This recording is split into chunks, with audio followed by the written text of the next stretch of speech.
Hey everybody, it's Anna. Time for the final card in this week's tarot story.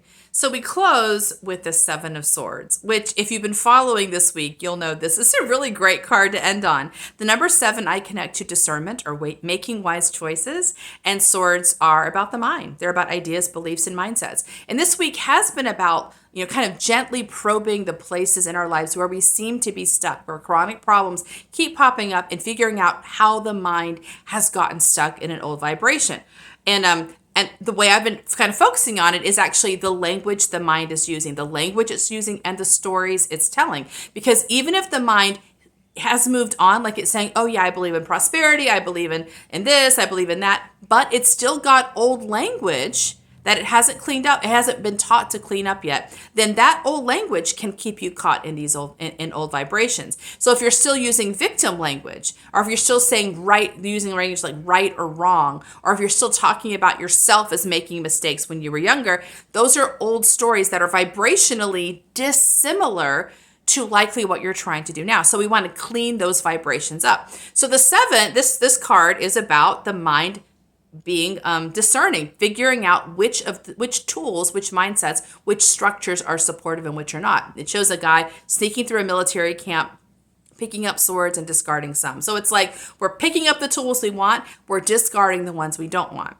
And what's important to know is that none of these tools are inherently right or wrong, right? Again, we don't want the mind to think in terms of right or wrong, because that's a whole other kind of structure. We're asking the mind to think about what is useful, what is not useful. So if you are doing something and the mind goes, well, what if we fail, right? It's not that that's not a legitimate observation. Yes, we might fail. But the question is, what are we trying to accomplish in this life, right? So if we are trying to accomplish stability and safety, failure is a problem. So maybe we do hold on to that knife. Maybe we want to avoid failure. We don't want to do something we don't know how to do. We don't know that we know how to do.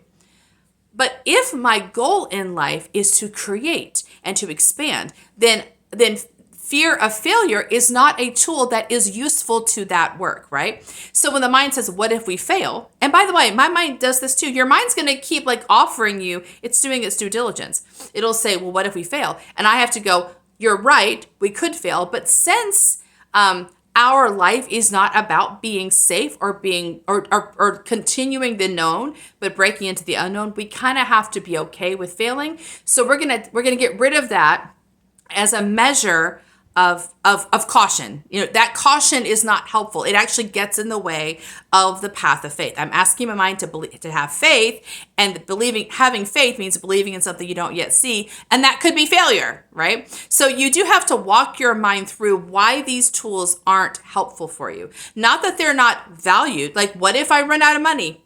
That could happen. Okay, that could happen. And if my whole purpose of life was to be safe and predictable, then I would do something. I would use that tool of keeping enough resources, and I would construct a life where I'm probably going to have a lot of resources, extra resources.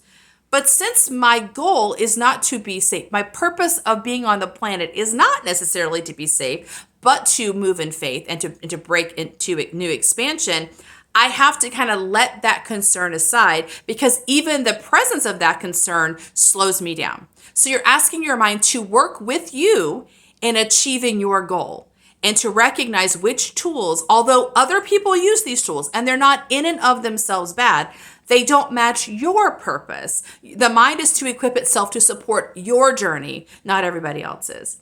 And so I think that's a real key piece of the Seven of Swords. And I think it's key in the whole conversation we're having this week. Like, what is it that you're trying to do? How does the mind equip itself? And how do we equip the mind as well to be ready to support that?